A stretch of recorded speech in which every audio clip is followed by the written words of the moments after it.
Assalamualaikum warahmatullahi wabarakatuh. Hari ini kita akan melanjutkan materi kita tentang sifat koligatif larutan. Tetapi sebelum itu, kita review dulu soal-soal yang telah kalian kerjakan di video sebelumnya. Soal yang pertama, berapakah molalitas larutan yang mengandung 4 gram NaOH dengan ARNA, Na adalah 23, ARO adalah 16, dan ARH adalah 1, terlarut dalam 500 gram air. Nah, di sini kita buat dulu diketahuinya ada apa saja. Jadi ada 4 gram NaOH, artinya itu adalah massa dari NaOH. Oke, massa dari NaOH adalah 4 gram. Nah, kemudian ada ARNA 23, ARO 16, dan ARH 1. Tidak usah kita tuliskan. Kemudian ada 500 gram air, berarti itu adalah massa dari H2O adalah 500 gram. Ditanya, kita kembali lagi ke kata awalnya adalah berapakah molalitas. Artinya yang ditanyakan adalah molalitas, ya. Satuannya molal. Oke, kita jawab dulu. Dan harus diingat, rumus dari molalitas adalah massa per mr dikali 1000 per P. Tapi kita di sini perlu dulu mr dari NaOH. Nah, mr dari NaOH dicari dari ada tiga unsur di sini, unsur Na, O, dan H. Unsur Na itu ada 1, berarti 1 dikali ARNA. Kemudian kita jumlahkan dengan O, artinya ada 1 dikali ARO.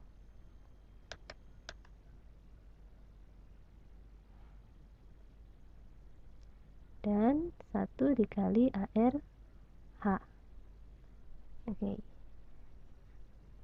Kita mulai di sini.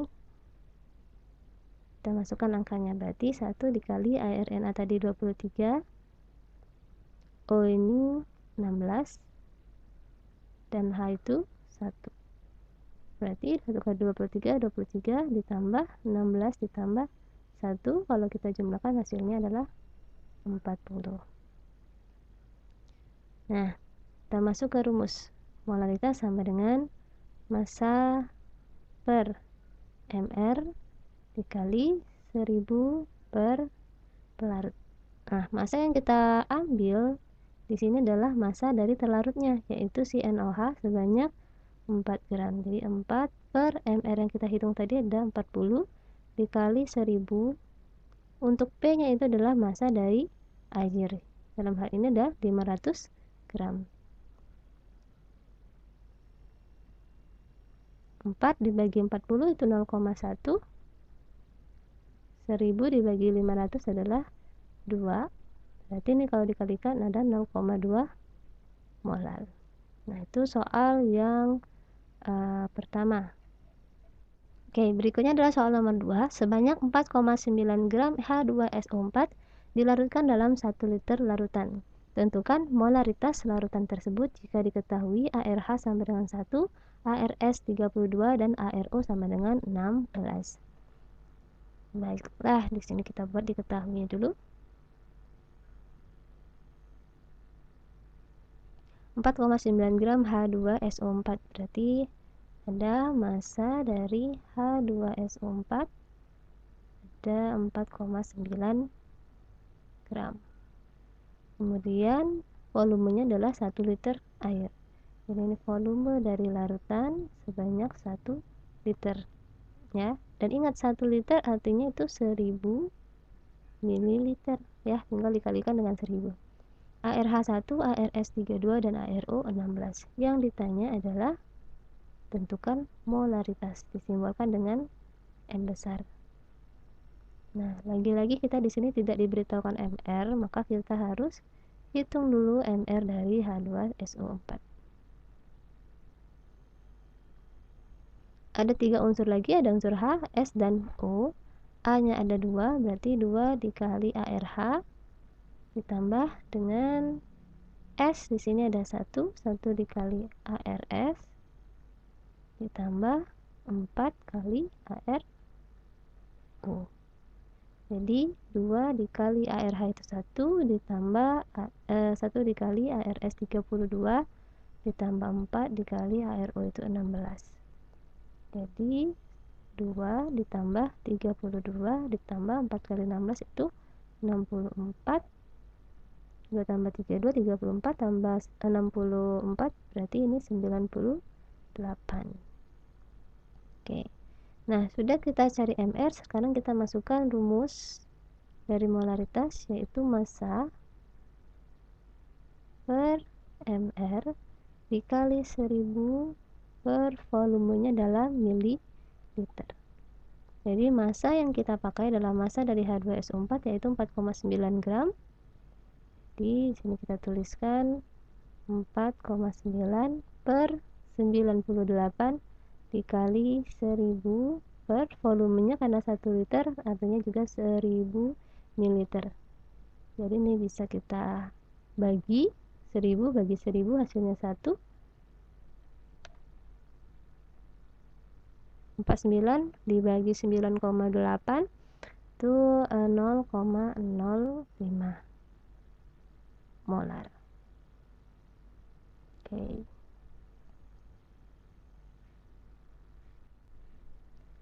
Soal yang berikutnya, hitunglah fraksi mol dari 30% glukosa dalam larutan jika diketahui MR glukosa adalah 180. Jadi diketahui di sini 30% glukosa. Jadi persentase dari glukosa adalah 30%. Kita buat dulu MR dari glukosa. Sudah diketahui 180, ditanyanya adalah fraksi mol. Fraksi mol apa? Ini fraksi mol larutan atau terlarut, berarti itu XT. Oke, kita bahas dulu yang 30%. Sudah disampaikan sebelumnya bahwa kalau 30% artinya 30% yaitu zat terlarut, dan sisa dari 100% berarti 70% ya. 70%-nya adalah zat pelarut. Dalam hal ini terlarutnya adalah glukosa dan pelarutnya adalah air. Nah, kalau misalnya kita anggap larutannya itu seluruhnya totalnya ada 100 gram, maka untuk 30% glukosa artinya dia punya massa 30 gram. Sedangkan air 70 gram. Oke. Dan harus diingat MR dari air itu kan H2O. Ya. Berarti di sini ada 2 dikali ARH ditambah dengan 1 dikali RO. Jadi 2 dikali 1 ditambah 1 dikali 16. Maka 2 ditambah 16 18. Nah, ini ya H2O-nya 18 ini harus diingat karena di soal tidak diberitahu, dan H2O itu selalu 18 MR-nya. Kita langsung ke rumus. Karena ditanyanya XT, maka rumusnya adalah NT atau mol terlarut dibagi dengan mol terlarut ditambah dengan mol pelarut. Dan mol itu sendiri rumusnya adalah massa per MR dari zat terlarut dibagi massa per MR dari zat terlarut lagi ditambah massa per MR dari zat pelarut. Nah, jadi massa glukosa tadi karena dia zat terlarut adalah 30, MR dari glukosa itu 180 per ini sama 30 per 180 ditambah untuk air itu 70 gram, MR-nya 18. 30 per 180 itu 0,17. Ini juga 0,17. Sedangkan 70 dibagi 18 adalah 3,89. Nanti kita bagikan 0,17 dibagi dengan penjumlahan dari 0,17 ditambah 3,89. Hasilnya adalah 0,041 atau kita tulis saja 0,04. Nah, itulah soal-soal yang kita kerjakan minggu lalu, udah dibahas semua. Artinya sekarang kita beralih ke sifat koligatif larutan. Sifat yang pertama kan kita bahas adalah penurunan tekanan uap. Oke. Penurunan tekanan uap ini maksudnya, jadi misalkan dalam suatu wadah itu ada suatu sejumlah tertentu zat pelarut, ya. Nah, di zat pelarut ini mempunyai tekanan uap. Misalnya tekanan uapnya itu 71 mm Hg, ya. Nah, ketika ditambahkan suatu jumlah tertentu zat terlarut, misalkan suatu zat glukosa misalkan atau gula kita tambahkan ke dalam pelarut itu, maka tekanan uap si pelarut tadi akan turun, ya. Bukan tekanan uap pelarut lagi sekarang, karena ditambahkan adanya suatu zat terlarut, maka di wadah tersebut sekarang menjadi larutan. Nah, tekanan uap larutan itu akan lebih rendah daripada tekanan uap pelarut yang tadi pada awalnya tadi 71 misalnya tadi, ya. Mungkin dia bisa jadi 70. Makanya dikatakan ini penurunan. Jadi semakin banyak zat terlarut yang ditambahkan ke dalam larutan tersebut, semakin turun tekanan uapnya. Nah, di sini ada rumus yang kita gunakan untuk mencari delta P. Ya, delta P sama dengan P0 dikali XT, ya. Ada juga satu lagi rumus untuk mencari P saja, yaitu P0 dikali XP. Nah, ini kedua rumus ini bisa kita gunakan, tergantung ya. Kalau misalkan kita di soal itu ditanya delta P, maka kita gunakan rumus delta P sama dengan P0 dikali XT. Tapi kalau di soalnya itu langsung ditanya P, maka ya kita gunakan rumus P sama dengan P0 dikali XP. Oke. Dan harus juga diingat bahwa delta P adalah P0 dikurang P, ya. Kemudian si XT ini kalau misalkan kita jumlahkan dengan XP, hasilnya sama dengan 1.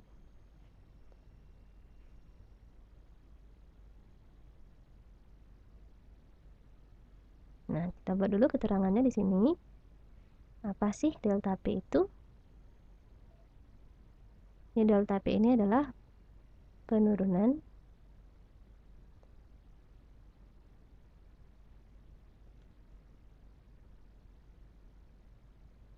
tekanan uap. Nah, penurunan tekanan uap ini mempunyai satuan milimeter Hg. Kemudian adalah P0. Jadi beda ya, P0 dengan P. P0 ini adalah tekanan uap pelarut murni, ya, atau tekanan uap pelarut saja dah. Sama juga satuannya adalah milimeter Hg. Sedangkan kalau P saja itu adalah tekanan uap dari larutan, milimeter Hg. Oke. Nah, makanya ini jadi delta P itu adalah P0 kurang P. Jadi tekanan uap pelarut dikurang tekanan uap larutan. Artinya kalau misalkan kita mau mencari P yang diketahui delta P dengan P0-nya, maka P itu sama dengan P0 dikurang delta P. Oke. Kemudian ada XT di sini. XT itu adalah fraksi mol zat terlarut, sedangkan XP fraksi mol zat pelarut.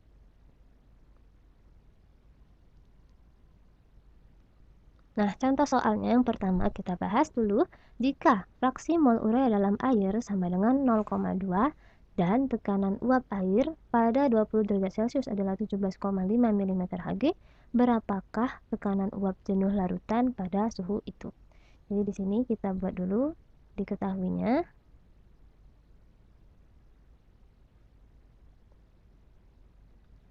Oke, diketahui fraksi mol urea berarti X T. Kenapa XT? Karena urea ini adalah zat larutnya.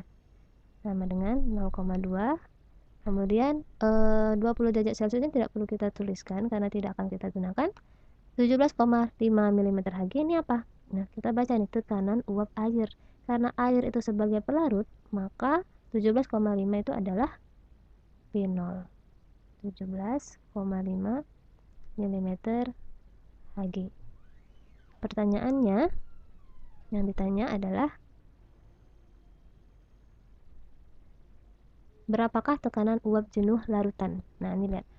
Tekanan uap jenuh larutan, bukan berapa penurunan tekanan uap ya. Jadi yang ditanya adalah tekanan uap larutannya, yaitu P saja. Oke, kita jawab. Jadi di sini bisa langsung saja ke rumus sebenarnya. Ada dua cara. Kalau misalkan kita mau mencarinya menggunakan rumus yang P sama dengan P0 dikali XP, maka kita harus mencari si XP ini. Dari mana? Dari rumus XT ditambah XP sama dengan 1. Atau kalau misalkan kita mau gunakan ini rumus delta P sama dengan P0 dikali XT, boleh juga. Nah, kemudian kita masukkan rumus delta P sama dengan P0 dikurang P untuk mencari si P-nya. Tapi saya lebih prefer untuk menggunakan rumus yang kedua. P sama dengan P0 dikali XP. Jadi di sini kita butuhkan XP-nya dulu ya. Kita tahu bahwa XT kalau dijumlahkan dengan XP hasilnya adalah 1. Maka untuk mencari XP itu sama saja dengan 1 dikurang XT. Atau XP sama dengan 1 dikurang 0,2 sama dengan 0,8. Nah, sekarang kita masuk ke rumusnya. P sama dengan P0 dikali XP. P0 nya tadi diketahui di soal yaitu 17,5. Sedangkan XP yang baru kita cari adalah 0,8. Jadi kalau kita kalikan 17,5 dikali 0,8 sama dengan 14 ya, karena satuannya mm Hg kita tuliskan mm Hg. Nah, lihat ini. Jadi semula tekanan uap pelarut itu 17,5. Ternyata setelah ditambahkan sebanyak 0,2 mol urea, fraksi mol urea, maka tekanan uap larutannya menjadi 14 ya. Penurunan tekanan uap. Oke, soal berikutnya, tekanan uap air pada temperatur 30 derajat Celcius adalah 55,30 mm Hg. Maka penurunan tekanan uap jika ke dalam 108 gram air dilarutkan 36 gram glukosa adalah, kita tulis dulu apa sih yang diketahui di dalam soal ini. Oke, yang diketahuinya ada 55,30 tekanan uap air. Karena air itu adalah pelarut, maka itu diketahui adalah P0 sebesar 55,30 mm Hg. Kemudian diketahui lagi adalah ke dalam 108 gram air, berarti di sini massa air 108 gram. Kemudian ada dilarutkan 36 gram glukosa. Ya, di sini massa glukosa adalah 36 gram. Oke, apa yang ditanyakan? Yang ditanyakan di dalam soal di sini ada maka penurunan tekanan uap. Jadi kalau ditanya penurunan tekanan uap, artinya yang ditanyakan adalah delta P-nya. Oke, maka kita bisa gunakan rumus delta P sama dengan P0 dikali XT ya. P0-nya sudah ada, XT-nya yang belum ada. Nah, ini perlu kita ketahui, boleh juga dihitung sendiri nanti ya. Untuk air atau H2O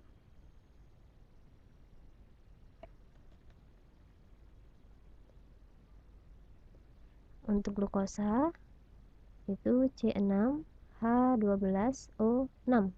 Nah, MR dari air itu 18, MR dari glukosa adalah 180.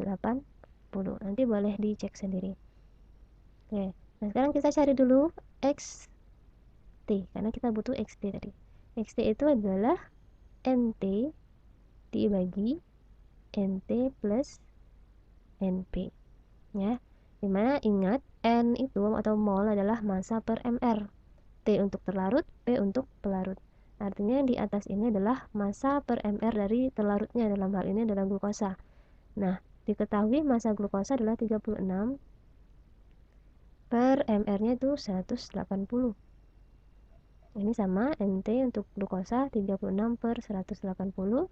Nah, NP pelarut dalam hal ini adalah air, masanya itu 108 per mR nya 18. Nah, sekarang tinggal kita hitung 36 per 180. 36 bagi 18 2, berarti 0,2 per ini juga 0,2. 108 dibagi 18 itu 6, berarti 0,2 per 6,2 ya. 0,2 dibagi 6,2 hasilnya adalah 0,032.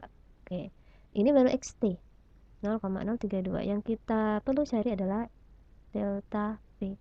Maka kita masukkan rumusnya P0 dikali XT. P0 nya tadi dalam soal adalah 55,30. Jadi ini kita tulis 55,30 mm Hg dan XT nya tadi 0,32. Kita kalikan 55,30 dikali 0,032 itu sama dengan 1,77 ya, dibulatkan 1,77. Satuannya apa? Satuannya masih milimeter Hg. Soal berikutnya, suatu larutan mengandung 22% massa urea dengan mR urea itu 60. Jika tekanan uap jenuh air pada temperaturnya tidak ada. Kita buat saja temperatur, misalnya temperaturnya 35 derajat Celcius ya misalnya. Temperatur 35 derajat Celcius adalah 92,50 mm Hg dan massa larutan adalah 100 gram. Maka tekanan uap jenuh larutan tersebut adalah, jadi ini kita buat dulu diketahuinya. Yang diketahui 22% massa urea. Jadi kalau 22% artinya 22% adalah zat terlarut. Berarti 22% itu adalah urea ya. Urea, sedangkan sisa dari 22%, sisa dari 100% dikurang 22 itu 78%. Nah, 78%-nya itu milik si pelarutnya, dalam hal ini air. Kemudian kalau kita anggap ini ada nih, massa larutan adalah 100 gram. Artinya 22% dalam 100 gram itu 22 gram. Ya, langsung saja 22% plus 100% dikali 100 gram. Sedangkan kalau 78% berarti 78 gram. Jadi kalau misalkan di dalam soal diketahui massa larutannya misalnya 200 gram, maka ureanya adalah 22 per 100 dikali 200. Tapi karena di sini 100, maka kita kalikan dengan 100. Jika tidak diketahui, ya, itu juga kita anggap dengan 100. Nah, selanjutnya ada MR dari urea. MR dari urea itu 60. Dan ingat ya, MR air itu 18. Kemudian tekanan uap jenuh air pada temperatur 35 derajat adalah 92,50. Jadi ini tekanan uap air berarti itu P0. P0-nya 92,50 mm Hg. Maka tekanan uap jenuh larutan tersebut, ya, tekanan uap jenuh larutan berarti P saja yang ditanya. Nah, yaitu sudah diketahui dan ditanyanya, sekarang kita selesaikan. Maka kita gunakan rumus P sama dengan P0 dikali XP ya. Jadi ini kalau kita jabarkan, P sama dengan P0 dikali XP itu adalah NP per NP plus NP atau NP per NT plus NP, sama aja ya. Nah, ini kita masukkan 92,50 dikali NP itu mol pelarut, berarti massa pelarut per mR pelarut. Massa air itu 78, mR nya 18, ini juga sama 78 per 18. NT itu berarti mol dari terlarut, dalam hal ini urea, berarti massa urea dibagi dengan mR urea. Nah, sekarang tinggal kita hitung 92,50. 78 dibagi 18 itu 4,3. Ini juga 4,3 ditambah 22 dibagi 60, 0,37.